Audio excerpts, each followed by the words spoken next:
Le modèle OSI, Open Systems Interconnection, soit interconnexion des systèmes ouverts, est un cadre de référence conceptuel créé par l'Organisation internationale de normalisation en 1984. Son objectif est de standardiser la façon dont les équipements réseau communiquent entre eux, indépendamment de leur constructeur ou de leur technologie interne. Avant l'existence de ce modèle, chaque fabricant développait ses propres protocoles propriétaires, rendant l'interopérabilité entre équipements de marques différentes quasiment impossible. Le modèle OSI a permis de poser un langage commun, une grille de lecture universelle que tout professionnel des réseaux et de la cybersécurité doit maîtriser. Ce modèle découpe la communication réseau en 7 couches distinctes, chacune ayant un rôle précis et bien délimité. Ces couches sont numérotées de 1 à 7, de la plus proche du matériel physique jusqu'à la plus proche de l'utilisateur final. Comprendre ces couches permet d'identifier à quel niveau un problème réseau ou une vulnérabilité de sécurité se situe, ce qui est fondamental dans un contexte de pentest ou d'analyse forensique. Voici les 7 couches du modèle OSI, dans l'ordre de la couche inférieure à la couche supérieure. Couche 1, physique, elle gère la transmission brute des bits 0 et 1 sur un support physique. Ce support peut être un câble en cuivre, une fibre optique ou des ondes radio. Cette couche définit les tensions électriques, les fréquences radio, les connecteurs. Exemple, câble Ethernet RJ45, câble fibre optique onde Wi-Fi. Couche 2, liaison de données. Elle gère la communication entre deux équipements directement connectés sur un même réseau local. Elle utilise les adresses physiques, appelées adresses MAC, soit Media Access Control, pour identifier les équipements. Le switch, commutateur, opère principalement à cette couche. Elle détecte et corrige certaines erreurs de transmission. Exemple, quand votre ordinateur envoie un paquet à votre box Internet sur le même réseau local, c'est la couche liaison de données qui s'en occupe. Couche 3. Réseau. C'est la couche des adresses IP et du routage. Elle permet de faire transiter des données d'un réseau à un autre, en choisissant le meilleur chemin. Le routeur opère à cette couche. Le protocole le plus utilisé est le protocole Internet, IP. Exemple. Quand vous accédez à un site web hébergé aux États-Unis depuis la France, votre paquet traverse plusieurs routeurs grâce à la couche réseau. Couche 4. Transport. Elle assure la communication de bout en bout entre deux applications. Elle segmente les données en morceaux plus petits et garantit, ou non, selon le protocole, que ces morceaux arrivent complets et dans le bon ordre.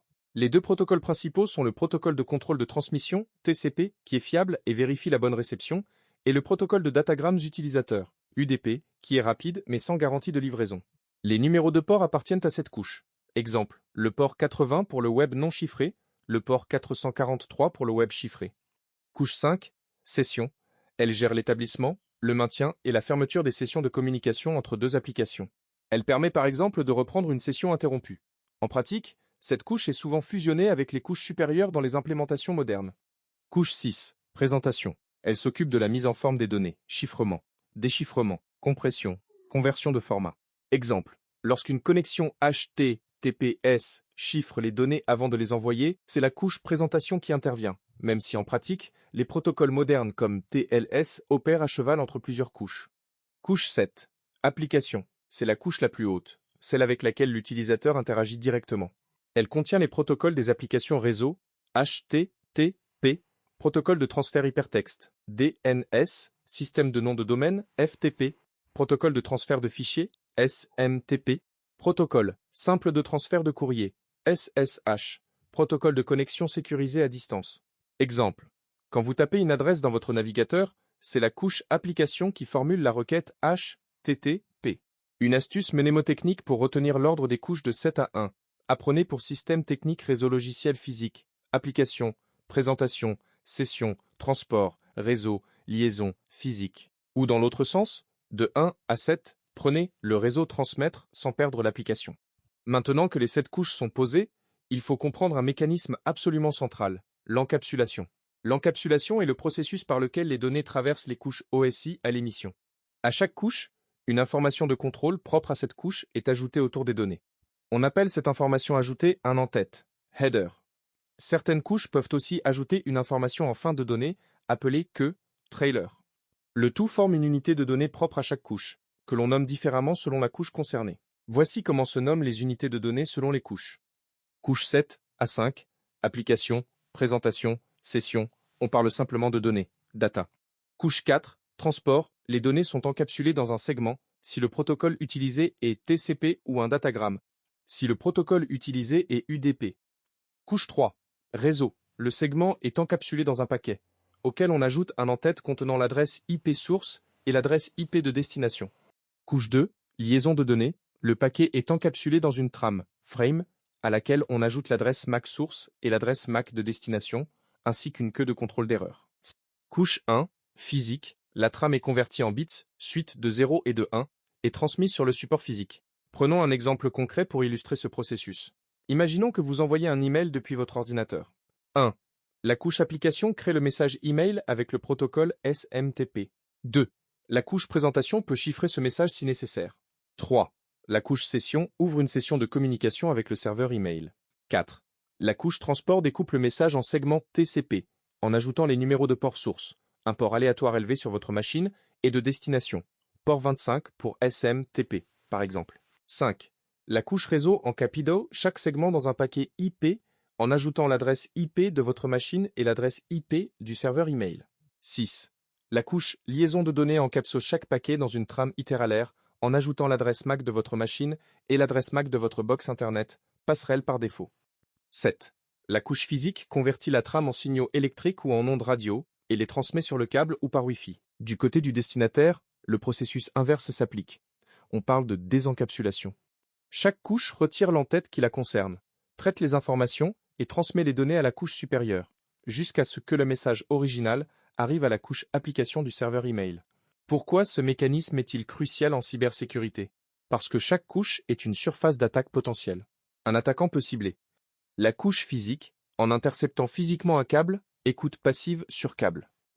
La couche liaison de données, avec des attaques comme l'usurpation d'adresse MAC, MAC spoofing, ou l'empoisonnement ARP, Address Resolution Protocol, qui permet de rediriger le trafic d'une victime vers sa propre machine. La couche réseau, avec des attaques de type usurpation d'adresse IP, IP spoofing, ou des attaques par déni de service distribué, Flood ICMP. La couche transport, avec des attaques sur TCP comme le Synflood, qui consiste à envoyer des milliers de demandes de connexion sans les finaliser, épuisant les ressources du serveur. La couche application, c'est là que se concentre la majorité des vulnérabilités modernes.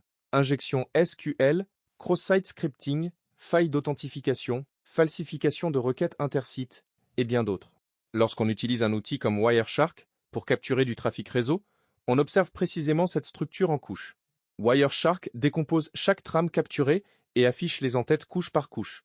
On voit d'abord l'entête itéralaire, couche 2, puis l'entête IP, couche 3, puis l'entête TCP ou UDP, couche 4, puis enfin les données applicatives, couche 7.